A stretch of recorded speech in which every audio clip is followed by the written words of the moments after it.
Unspoiled Network podcast. This is Spoil Me, covering Speaking Bones, chapters 16 and 17. Feel my breath against you and self-reliance. In these chapters, we get to see the rebels finish off their plan, and it is pretty intense. And then we go to Cutanrovo, who is still alive. When is she gonna not be anymore?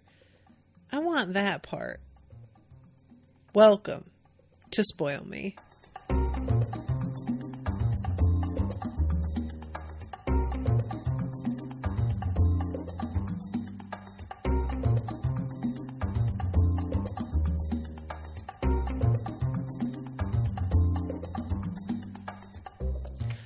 Welcome to the show, everyone. I am Natasha. Thank you very much to Kyle for commissioning this episode.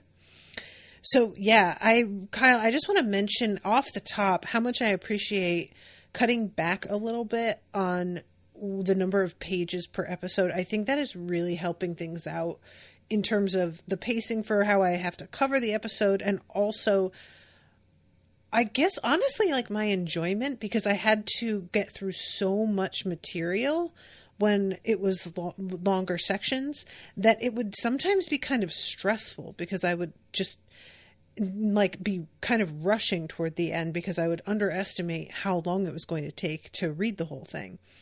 And this story is like so intricate at this point. You know, we're 4 books in, and I really want to be able to do every aspect of the story justice. And I feel like the slowing down has really made that a lot more possible.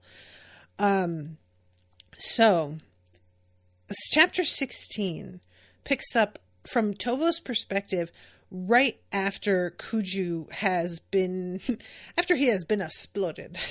And Tovo is like, there's a lot running through his head. There's the first of all realization that, oh, I guess those rascally rebels weren't as done with their shit as I thought they were, which was kind of something I suspected but really didn't want to know, and now I look kind of bad. But also, the person who was in charge isn't anymore, and I'm standing here, the second in command, and could take over, and maybe I'll just go ahead and do that. And who's gonna fucking check me, boo? And the whole way that this goes, it's like completely understandable, but also he doesn't comprehend yet the scope of what he's taking on, because the entirety of the plan, it has not yet been revealed. So then we go to Thorio, who is rushing away from all of the other people toward the groups of slaves and the Garinafin pens. Let's see. Dogs as large as horrid wolves emerged from the tent assigned to her. Barking, howling, snarling, they barreled through the crowd until they were next to her. She climbed onto the back of one, and the pack of dogs shoved Lyucu warriors aside as they forced a path out of Totten. Can we just talk about how fucking rad that is? She's riding the back of a wolf, basically, and it's not, but like, come on, it's basically, like, it is basically. I mean, that is so badass. There's just something about that imagery, man, you know? A group of Dara captives staggered from one of the tents. Their guards had deserted them in the general pandemonium. Emaciated, scarred, flinching at every noise, it was all they could do to stare slack-jawed at the bedlam all around. And Thorio yells for them all to get on, and she gestures to the dogs, and the dogs crouch ready to take riders. Oh, you guys. This is really reminding me of, like, Cooney with the Krubins. You know, it's just another extremely powerful, almost mystically so, native animal that has been harnessed and isn't exactly completely tamed. I mean, I guess they are. The Krubans sure weren't, but these dogs are mostly tamed, I suppose. And being able to utilize them in a way that nobody saw coming. And, you know, all of these poor slaves, I can't imagine. They're standing there and watching her. She's a Lyucu Thane, so it seems. And she's trying to get them to come with her. And everybody is like, what? Huh? Why is she doing this? And there's a moment here where they're not really sure if they should. And what seems to decide them is the fact that she is speaking to them in Dara. So I just love the fact that Thorio is somebody who is so good with languages. I feel like this is an aspect of things that I hadn't really seen coming in terms of, if you're going to have a heist, and this is certainly a heist, if you're going to have a heist, you need somebody who is kind of the, what's the word I want? The cultural attaché, and the person who is really able to sway folks in the moment that they are who they say, but because they are so good at the social cues, at the intimidation, honestly, that she displayed toward the other guy who was sort of the lookout. And I just didn't really think about it in those terms when she joined our crew, because she was kind of like a child when they found her, and her increasing knowledge and capacity with languages felt a lot like just a kind of fun little, I don't know, a little special thing that was just a personality trait and I didn't think about like the use that would come of it, because of how difficult it is for other people oftentimes, especially when they're older, to learn languages. So Thorio being kind of the main player in this actually makes total sense. And it's really funny that I thought this was Thera in this role. When looking at it, I'm like, no, yeah, Thera is, you know, she's a smart person, but this takes a certain type of personality and like a fluidity. And I don't know that Thera could manage that, even aside from the language issues. So they jump on, and it says Thorio would have liked to find and save all the captives from Kiri Valley in Totten, but there was simply no time. As she whistled and trilled, the dogs carried her and the rescued captives toward the Gerinifin pens. And I was a little bit bummed by this. I know that there's no time, and we've got to do what we can, and that's as much as we can do.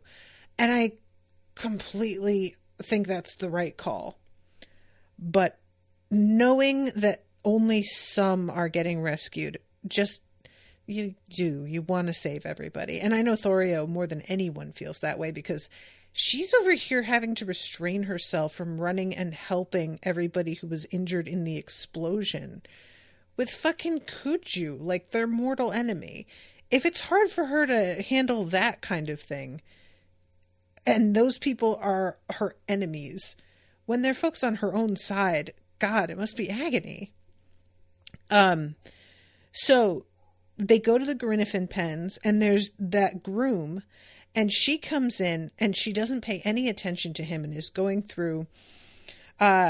She yells, "Yeehaw!" Instantly, Gaal's eyes popped open. He stretched out his neck and stared intently into space, which this is the thing that they had been training them to do, their call that is silent to humans. On the far side of the corral, among the war mounts, Alkir also stretched out his neck and stared intently into space as though in response to some silent call. Thorio coaxed the Dara captives off the dogs and directed the dogs to form a protective ring around the huddle. I really want to know how long it took to train the dogs to do this shit. Like, I'm assuming that they were already trained by the ice folks, but just why, like, as somebody who only recently acquired dogs of my own, I really appreciate how long it takes to train them. Even in kind of basic stuff. Like, they'll pick up some things quickly, but it takes a very specific situation to trigger that, and you have to train for a long time for them to be able to pick up what you want in any situation outside of the context of the training. You know what I mean? So this just fascinates me. And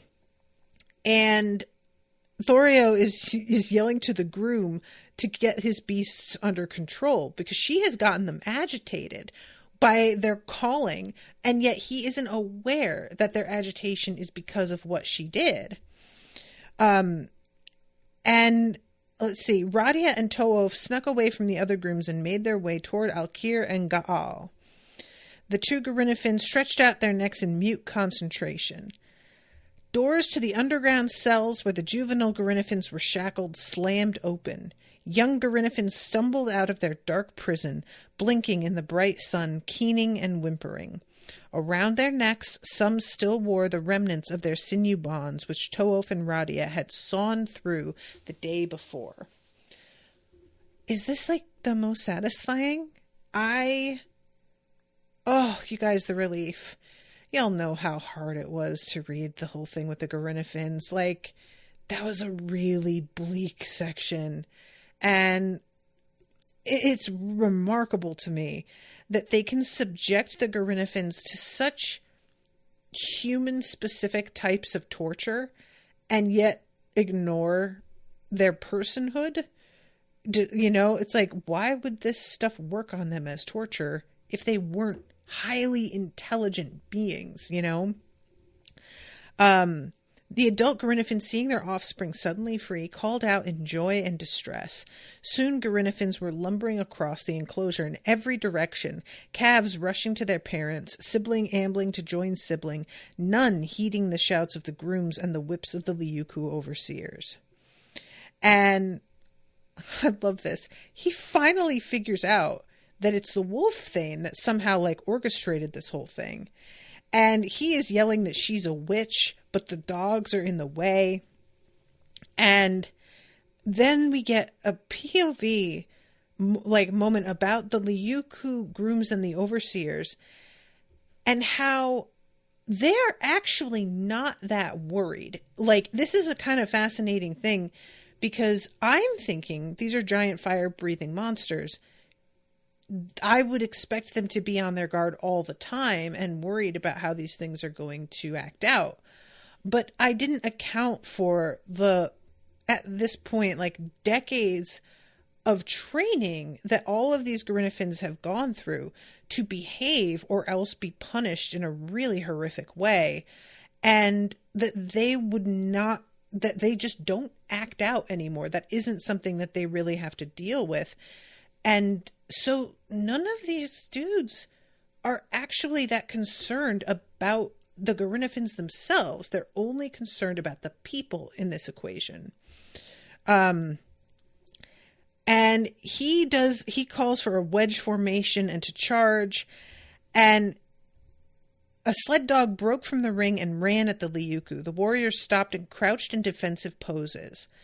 And this is kind of awful. The dog leaps onto one of the Naros, and the Naro has a helmet on, and it sort of wedges into this poor dog's throat, and the dog can't, like, let them go or swallow, and they manage to kill the dog, which y'all know I'm not going to be a fan of. The skull helmet, its antlers hardened with the woody ribs of the gash cactus, had protected her head from being crushed and also caught in the dog's throat. The Lyucu were seasoned warriors, and a few overgrown dogs and shovel-wielding ice fleas didn't frighten them.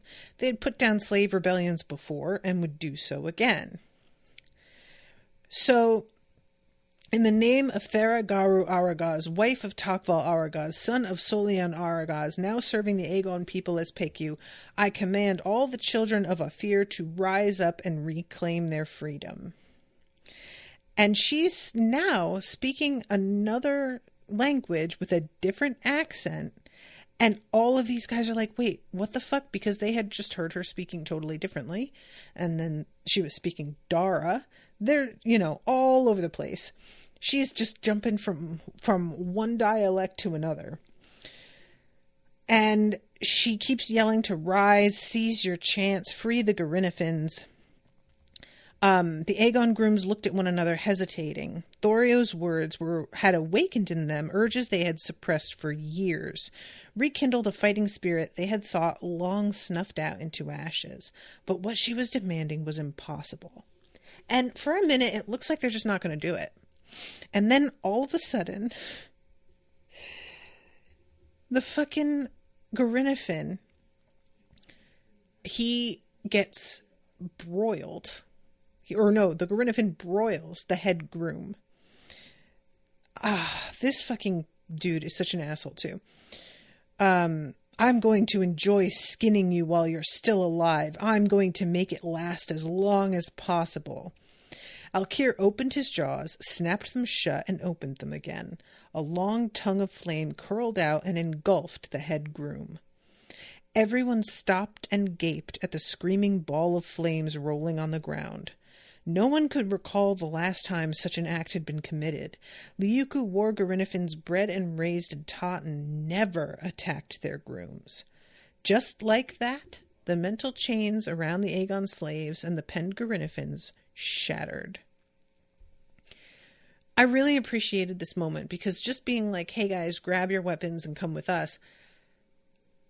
It's really crazy how much we get used to the situations we're in, and even a change for the better is something that we can sort of resist or be afraid of. And I say this as an American who lives in a country where people don't strike because we don't have unions across the board in a lot of jobs, and everything, like the entire economy and structure of the world, as we saw from the pandemic, runs on service people. And if we all did band together and decide to stand up for things, it would force change. But we're very thoroughly cowed, and we have been given just enough that we're afraid to lose it, and just enough to make us sort of complacent. And it's really when you look at what power we could have, it's sort of infuriating that we don't seize that and do anything with it. But I can also understand why that doesn't happen. And so I really felt for these guys here and needing to see somebody else really stand up and be like, fuck this, before they were galvanized into action. So then all hell breaks loose. And let's see. Even with their axes and clubs, the overseers were forced slowly back toward the smaller separate pen in which the elite mounts of senior thanes were kept. And poor Thorio, she's winning, but she fucking hates this so much.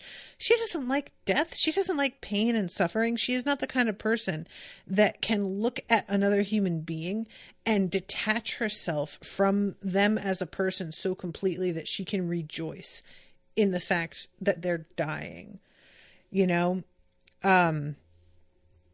and she is just kind of stuck in this moment for a second, thinking about how she doesn't understand why it always has to come down to this. Why do we always have to fucking kill each other? Which, it's a good question. Let me know when you figured it out. Gaal and Alkir took off Toelf and Radia on their backs.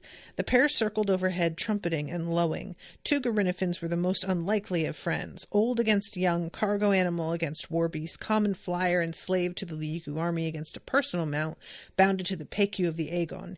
Yet, as a result of their intense experiences and shared adventures, they had developed a common understanding and affection rarely found even in blood families. That's really sweet. I don't know. I just really like that. So they sing, and a bunch of the Garinnifin below respond. And this is just a very moving section about how, like, yeah, they're going out into an unsure circumstance where it's going to be difficult. They're going to need to scrounge for food. They're not going to know what's going to happen from day to day, but they will be free of bondage, and that is worth it. And let's see, here it is. Cuju had tried to counteract clout by elevating his own friends and followers into the highest ranks of Lyucu society. But as he chose them more for their willingness to do his bidding than their prowess in war, most of the new Garinafin and Tiger Thanes were not battle-tested veterans. This was, in fact, why the Battle of Kiri Valley had lasted as long as it did. Other than Tovo, Cuju could find few commanders whom he trusted and who could also fight well. And this is something that I think is really, like, important. And it's something that when you look at a person like Kunigaru, he was excellent at. And it's the key to good management. It's like finding people that you, quote, trust. Trust has a different meaning to a lot of people. And for some folks, trust means I want to know that you will always do what I say and that you will never countermand me and that I won't ever have to worry about you backstabbing me. And then for other people, trust means I know that you have good judgment. I know that you will be able to competently solve problems. I know that you are good at what you do. And I trust that the decisions you make, even if they are not in agreement with the decisions that I would have made, are likely the best for the scenario because you're an expert in the position that I put you in. And it really does come back to bite you if you don't select people according to that rule. And that's not to say that you shouldn't consider whether people have their own ambitions and they might do something to stab you in the back at some point.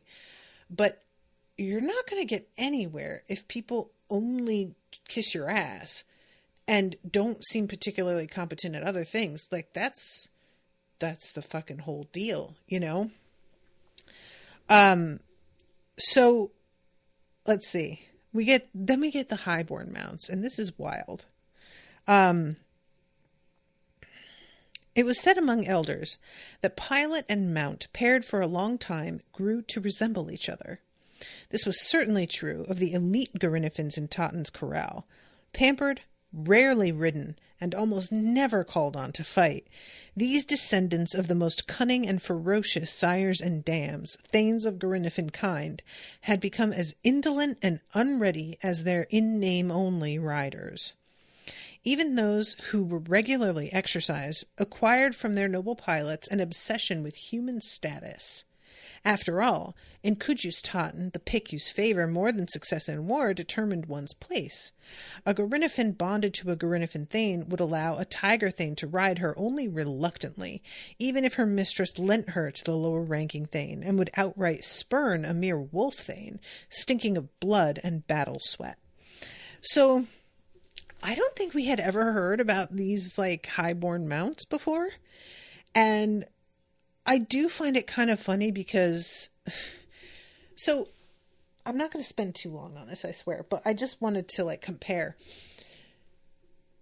If we're talking about, like, peoples in this book as the enslaved peoples as sort of like the 99 percenters in the United States, the people who are on the bottom tier and do not hold most of the wealth, and the different versions of that the society is broken into. We've got outright slaves, we've got Garinafins, which are enslaved, then we have people who manage to rise up the ranks within that, and then we've got the, like, elite Garinafins. I am going to be covering Hunger Games with Rashawn probably in a few months at this point, because we still have to finish Redemptor and Ted Lasso season 3. But something that I found really compelling when I was rereading it was the concepts of districts 1 and 2. And those are the districts that make luxury items and are the closest to the capital in terms of their, like, access to luxury and even non-luxury, like, necessities. And they're the ones that produce the players in the Hunger Games that are nicknamed careers, because they train people to become fighters for the games, and they like equip them for that, and they bring them up ready to go into the arena. So other places, everybody is so focused on just getting by, and they dread going into the arena. But then these two districts they view it as a real opportunity and are actually putting people up on purpose, like sacrificing them instead of them being chosen. A lot of times they'll volunteer. And it made me think of just the way it is within our society and how good people in power have become at getting folks who are on the higher end of the structure, I guess, to view other people around the same level or below as enemies rather than the people above them. And they don't recognize until it's too late that in the end, they're in the same position as everybody else. And yeah, they definitely have their own advantages. They have a lot of legs up and ways to get ahead that these other areas and people don't have. But they are still scum. They are still not at the top. They're the best of the scum, and I put best in quotes because, that's very subjective. But they want to pretend that they are not part of the same group at all. And it's just not reality. And they find that out, man. They find it out. So this whole thing with the highborn mounts, they are like refusing to cooperate, and they won't let anybody ride them. And the other Lyucu grooms are sort of delighted at the fact that these Garinafin are being so snobbish that they're not falling into line with the rebels.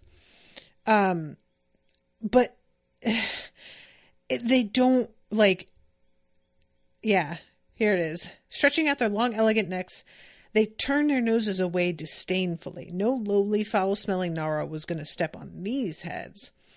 And the rebelling Agon grooms, rather astounded by this most unexpected source of assistance, laughed and cheered. I'm sorry. I thought that they were going to... I completely misread this. I just realized this now, because the Agon are cheering. I was thinking that the Agon were trying to take them, and the mounts were really refusing to cooperate with the rebels. But what it's supposed to be is that these Lyucu bottom feeders are the grooms and drudges and stuff are trying to get on the highborn ones, and the highborns are having none of it, so they can't actually get airborne against the Agon who are rebelling. I completely misread this. I didn't even realize I had it totally backwards. And they really the grooms are trying to climb up on their tails and stuff to get up, which is not the way you're supposed to do it. You're supposed to step on their head and they bend and lift you up, and they're trying to get up on their tail instead, which is not the way. And these dragons are just thrashing their tails around and absolutely fucking these guys up, sometimes killing them. The highborn Garinafins, disgusted by the bloody mess in their once pristine pen, load for the Agon grooms to clean up. When the grooms, instead of rushing to take care of their charges, simply abandoned the bodies and returned to the larger enclosure, the arrogant creatures were utterly baffled. They continued to moan and low, hoping the grooms would stop this nonsense and return to their familiar patterns. The rebels ignored the useless highborns. They had a more immediate concern: escape. So that's delightful. They're just well, guys, are you not going to clean up? I mean, I know he was your friend and I bashed his head in and everything, but God. So they are basically the last thing that they have to do is destroy the city ships. And Quito is saying, we have a lot more people with us than we planned for. We must all get out. Thorio fainted in Quito's arms. Oh, poor Thorio. I want to be a little bit like, really, girl, you fainted? But I mean, this has been quite stressful, and she's really sensitive, and she's pulled this off. So I can't be mad at her now. We need a distraction, said Radia slowly. They both knew that the distraction would never return alive. And To'of is... The two of them have a conversation that ends with Radia being like, look, I'm going to stay. I'm going to do this. And Kitos is like, I don't know, maybe nobody has to die.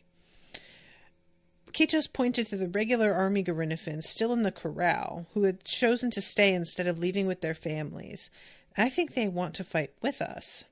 And then we go back to Tovo. And he is realizing a little bit too late. He saw all these Gerinifans take off. And he was thinking that this was like in response to the explosion somehow. And then he finally begins to realize that doesn't actually make any sense. Like, what would they even be going to do? And he starts to get a really bad feeling. But again, it took so long for this to like occur to him. Cursing his own carelessness, he summoned his crew and flew to investigate. The scene at the corral was pure chaos. The main section was deserted. The underground cells were empty. Dead Lyucu overseers were scattered. Fencing and barracks were on fire. And only Gerinifans left were highborn mounts of senior thanes.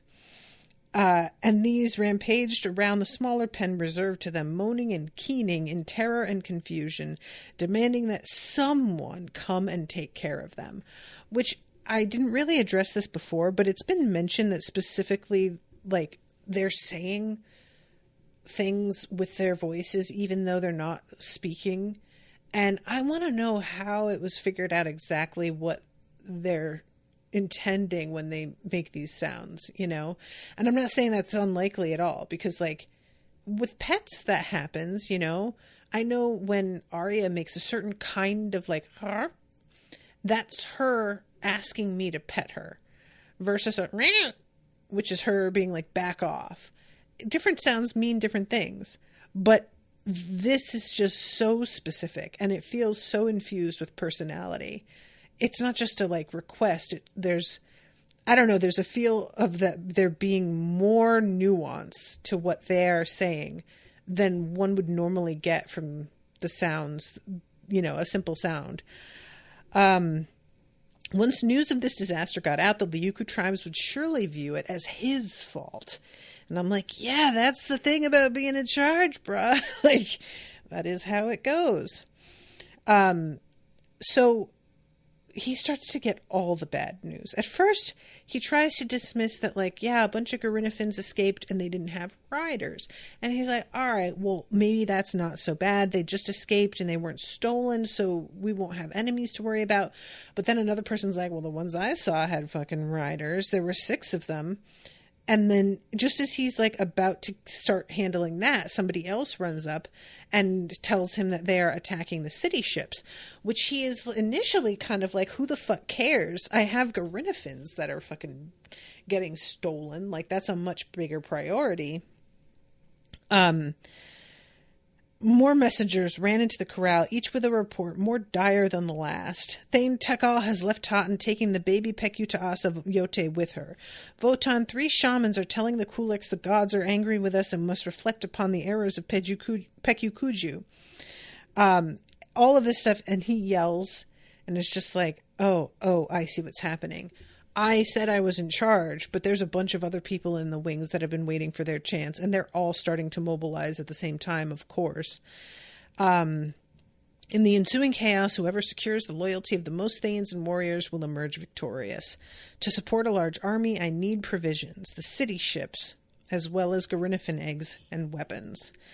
And so now the city ships are starting to become more of a priority, when a second ago he was kind of like, who the fuck cares about those?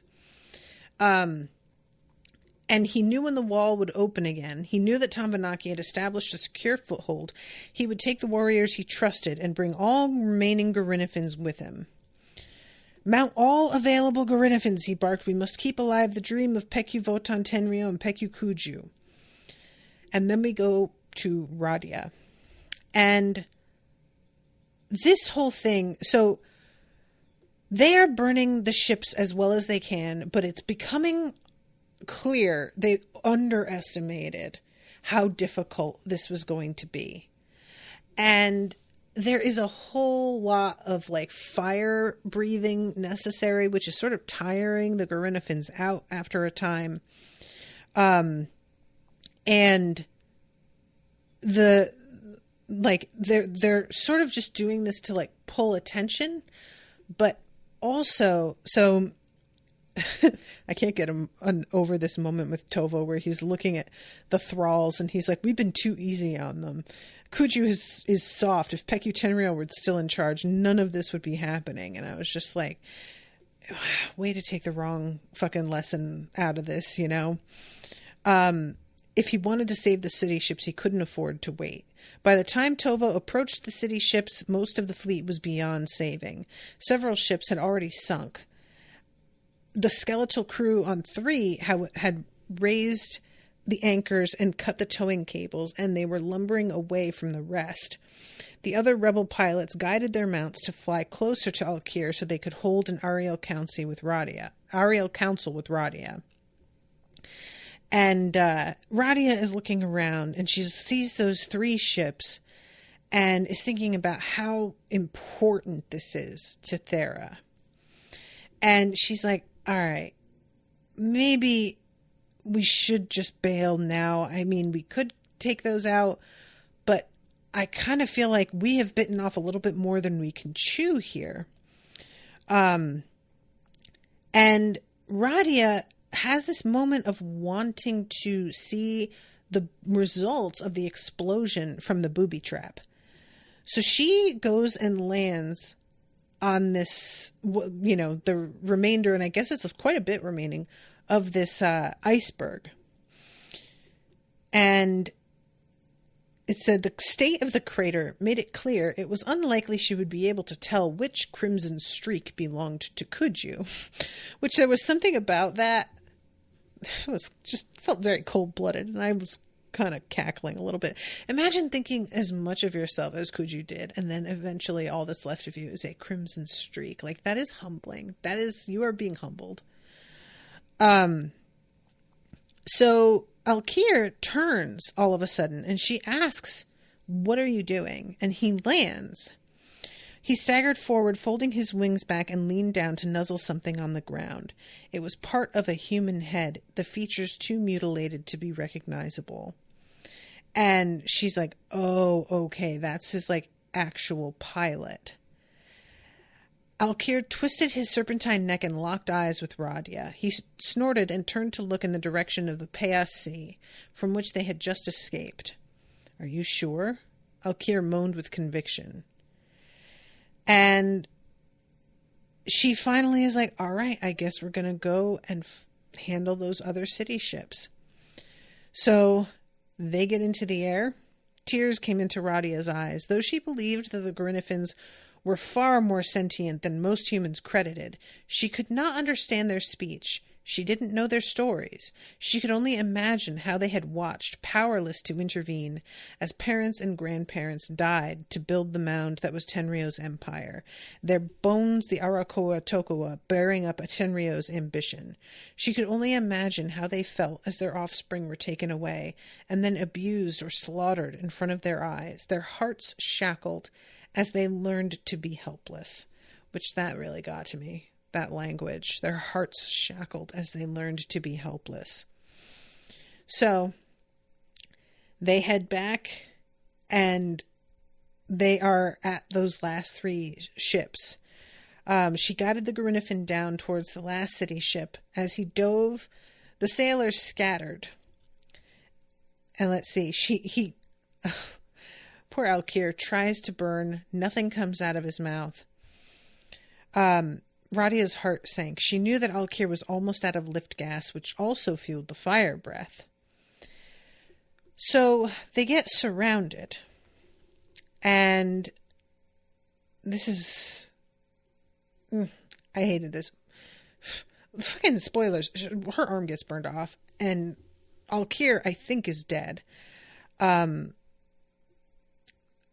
This is all in italics for some reason. And I think it's just meant to be like how heightened the situation is.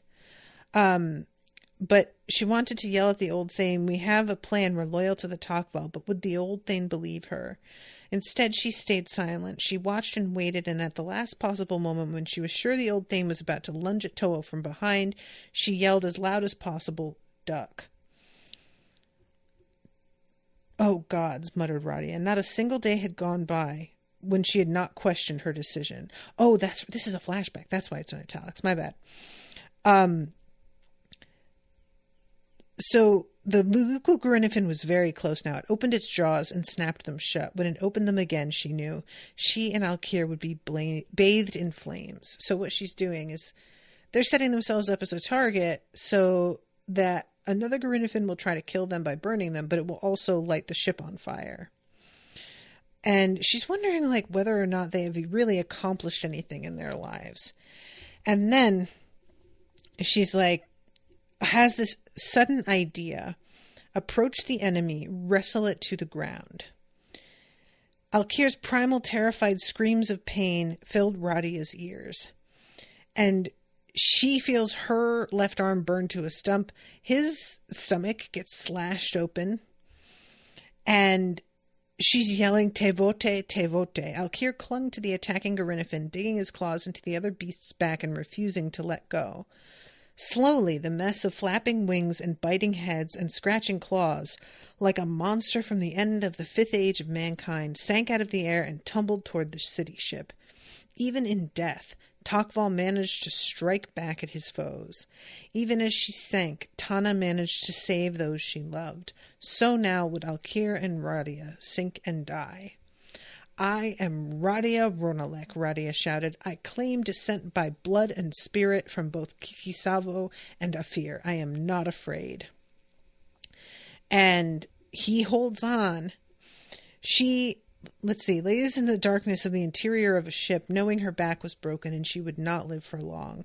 She heard the struggle continue next to her, the other Grinifins' terrified screams and the death shrieks of her riders, heard Alkir's defiant trumpeting as he clutched the other Grinifin's long neck like the hose of a living flamethrower. I hate this, you guys. I hate this. So then we go to Thera, and she finds out that it's done. But I love the way this works. She asks, "Is it done?" Thorio, Kitos, and Toov nodded and then shook their heads. Thera gave them a wan smile. And I was like, yeah, she knows. She's seen enough. She can guess. So then we go to 17. And you guys, this part is so rough. I hate this, and I'm not going to spend, this is part of why I only left it to the last 10 minutes, because it fucking blows. And I know that, I don't know anything. Why am I even saying that? Okay, chapter 17. The shamans and the warriors are in a frenzy. They had the sacrifices. They had the Tulyusa berries. They are worked up. And Cutanrovo is really feeling herself and feeling the power and just generally living it up here to the point that even though the whole reason they're here is to see the ships coming through the wall of storms, when she actually sees the ships coming, she's like, oh, well, okay, I guess. She's not excited about it the way she intended, because it's not actually about that. It's about her power. And it's really interesting. I had said, I think maybe just the last episode or maybe the one before, that I kind of bought her feverish fundamentalist dedication and thought that she meant what she was saying. And this chapter makes me kind of wonder if I should have believed her, because there's a big part of this that feels like it is obviously she's a good political player and she knows exactly how to handle she knows exactly how to manipulate people who are scared and angry and feel powerless and afraid. However,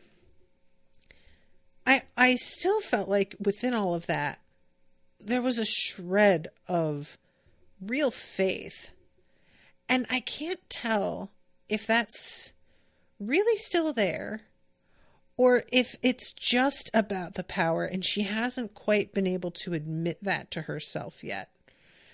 You know what I'm saying? I'm thinking maybe at this point it's like 60-40. I think maybe it had been mostly real, and then as time passed, the love of power began to sort of eat away at the commitment to the cause. But here, it really feels like stark to me that allegedly why they're here, the whole reason, suddenly just doesn't really matter that much in light of everyone being frenzied and on her side and low-key worshiping her, honestly.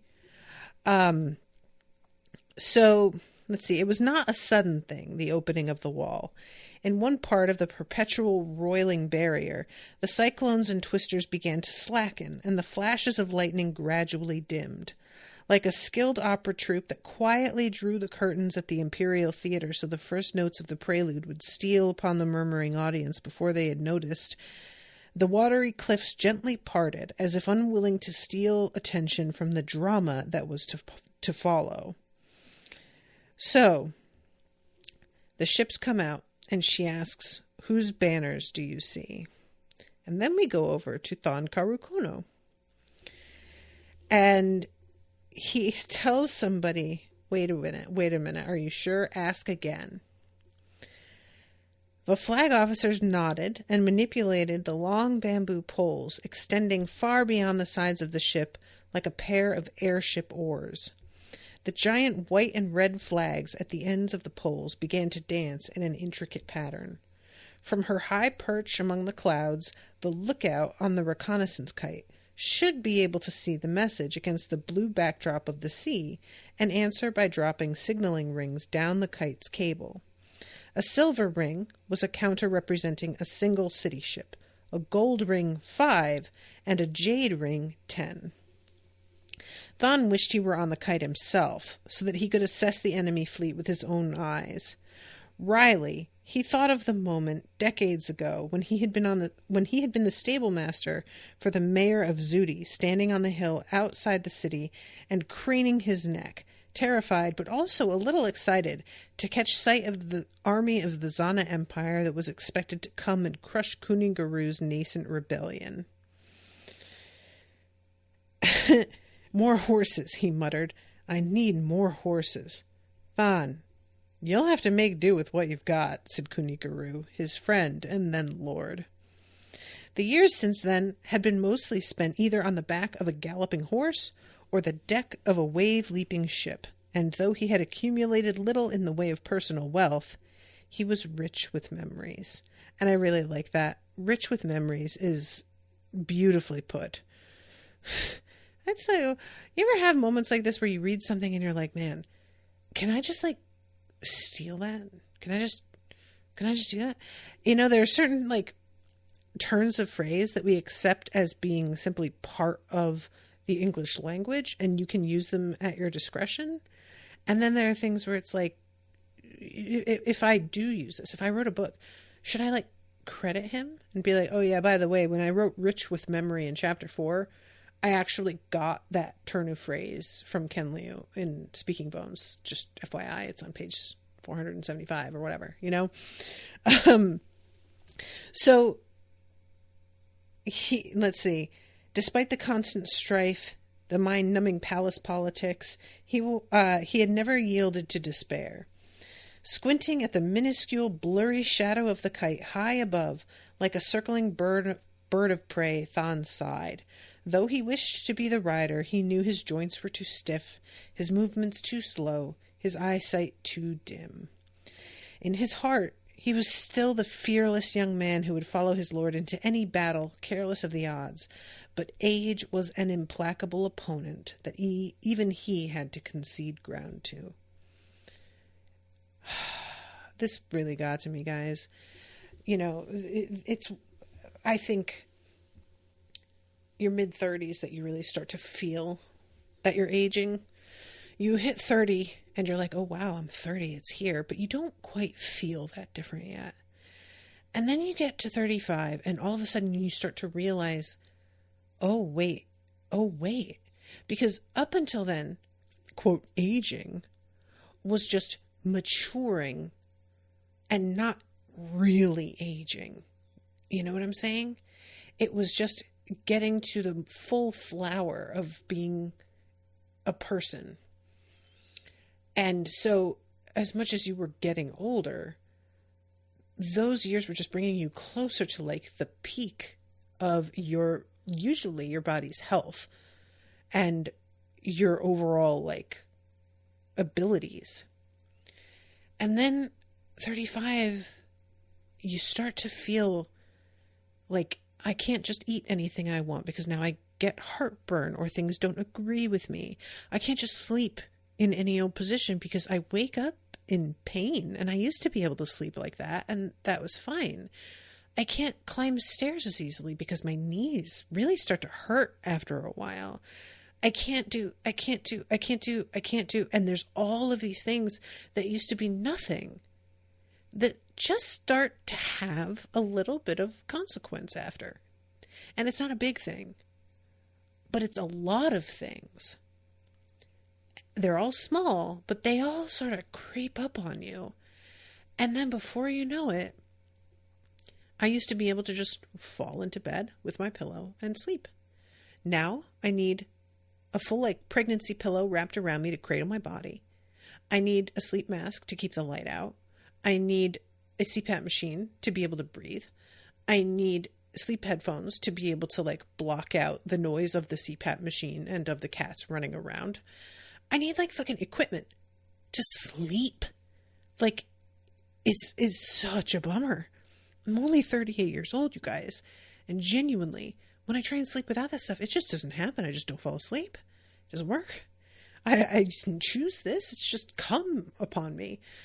And so this whole thing really, like, feeling a certain way and realizing that you're just not that person, even though that's who you still feel you are.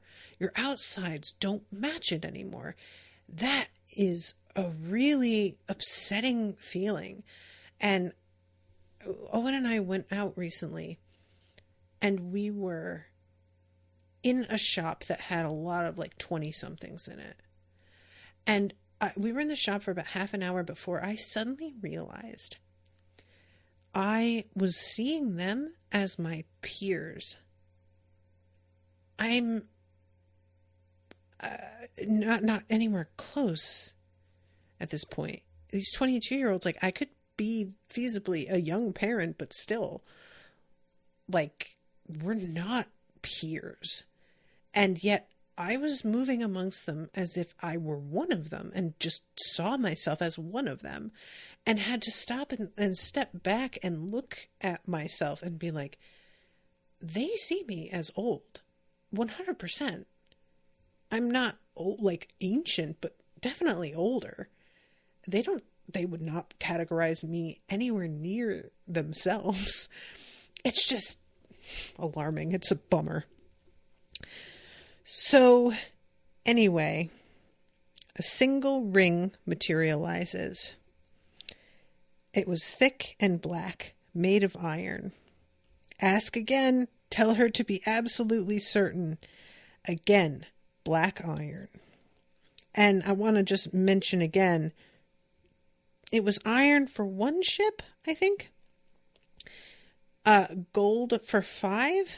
Let's see. A silver ring was a counter representing a single city ship, a gold ring 5, and a jade ring 10. So is iron... What's iron? How many is that? Is that no ships? But because he says when he sees this, you did it, Thera. You did it.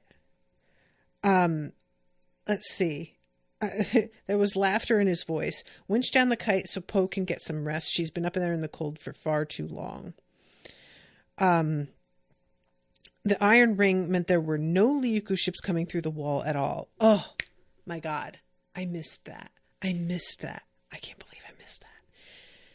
I should read twice. I should start doing that again. Because today, I read this section all today. And I can really feel that certain parts of this didn't quite sink in. It's a very complex story. So I think that I just get caught up in some of the detail. And then I miss the point of it. Because there's this whole section with him. I shortened this a lot. There is a lot of reminiscing. And a lot of him thinking about his own history and stuff. And so I get very wrapped up in that part of it. So we go to the gods for a second and a back and forth with them. And even the gods are talking about how, don't plan. There's no point. And I'm like, man, if even the gods don't plan, I don't know what I'm doing. So then we go back to Cutanrovo. And she is aware there are no ships coming for them to back them up. And she, at first, continues the partying because she doesn't quite know how to handle this.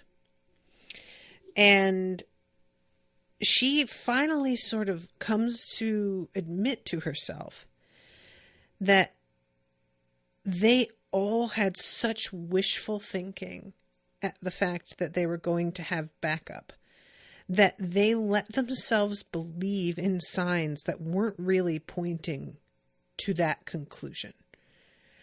And that there was the signs were just kind of innocuous on their own, and they assigned meaning to them, which is just what we all do all the time, every day, all the time. Cutanrovo realized how absurd the hope had been. How could Kuju, without the aid of Dara mathematicians, have deciphered the abstruse calculations employed by the Dara Ra'aki to predict the patterns in the Wall of Storms? As much as she despised the barbaric natives, she knew there was a kind of magic in their ways of knowing the world that was beyond the ken of Lyucu shamans. Which is funny because Kuju was going to come through, and what he had done was just trick the Dara into telling him without realizing that's what they were doing. So he had figured it out, but I'm fine with her thinking it was just an outright failure. That's fine.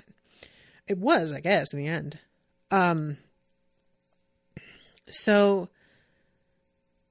finally, she makes the announcement. Everybody is aware before she says it, but she has to actually say it.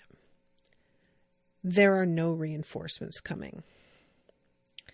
And she gives a speech, and it's about how they're facing the biggest obstacle they ever have, and that there have been great figures of the past who were abandoned by the gods, and they still did incredible shit and were eventually favored because they proved to the gods they didn't need them.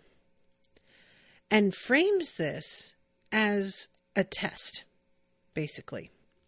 Which is, she's very smart. She is very wily. It's really frustrating. I was hoping she would be fucking ripped apart. But instead, she gets them so riled up, and she tosses them more Tolusa. What do we do with... what did the tusk tiger do to the silent shock calves? What should the wolf do to the trembling lambs? And she brings up a bunch of Dara slaves. Cooks, drudges, Garinifim grooms, sexual outlets for the warriors. Which, there's something about calling them sexual outlets that is very dehumanizing in a way that is entirely appropriate.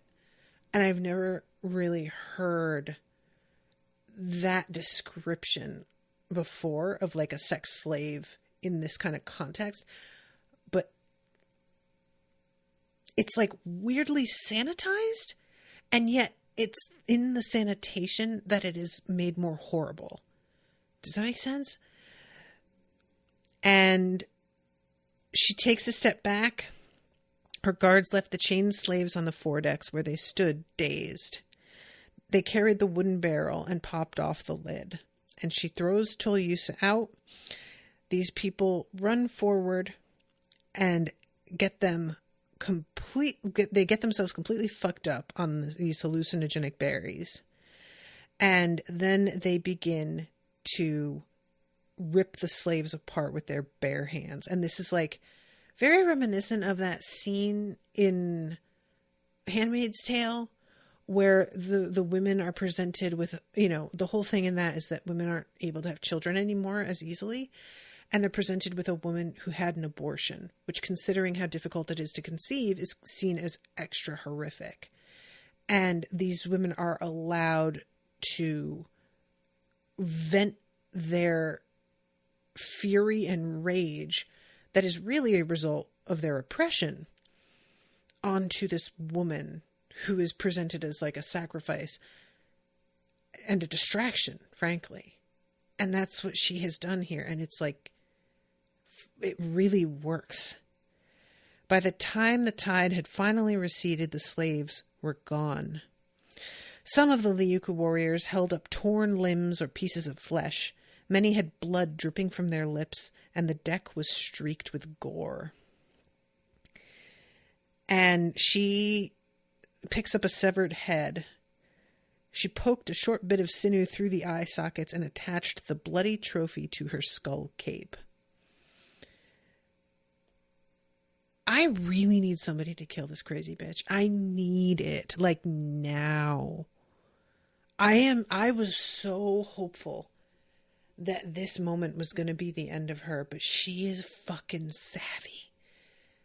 And, oh, it's so gross. It is so gross. She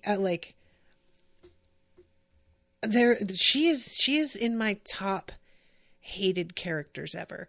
And I think, like, there are people that are horrible in other things, like Ramsay Bolton, who is a big psychopath and torturer in Song of Ice and Fire, but he just does it for his own pleasure and amusement, which is extremely sick, but also something that I can't understand, which makes it feel sort of distant and just terrifying. But what she's doing, she sacrificed these slaves to save herself. Like, she knew if it wasn't them, it was going to be her. And the cowardice of that and the manipulation in that regard, it's something that I do understand. And therefore, I find it a lot more despicable in like a specific way that is, I hold like disdain for.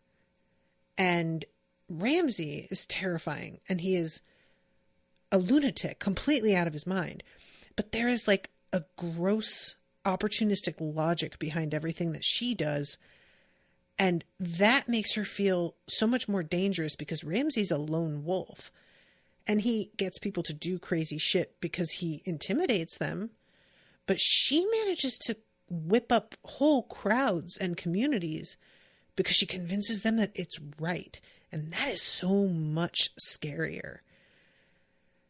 So anyway, that's the end of chapter 17. It's a grim fucking ending after like this big victory that we had with the city ships. Well, big victory. R.I.P. Radia. And her mount. I can't remember his name already. Akval? I'm sorry. But anyway, I better wrap this up. Thank you guys so much for listening. Thank you, Kyle, for commissioning this. I'm going to double read the next time, I swear. And until next time, toodaloo, motherfuckers.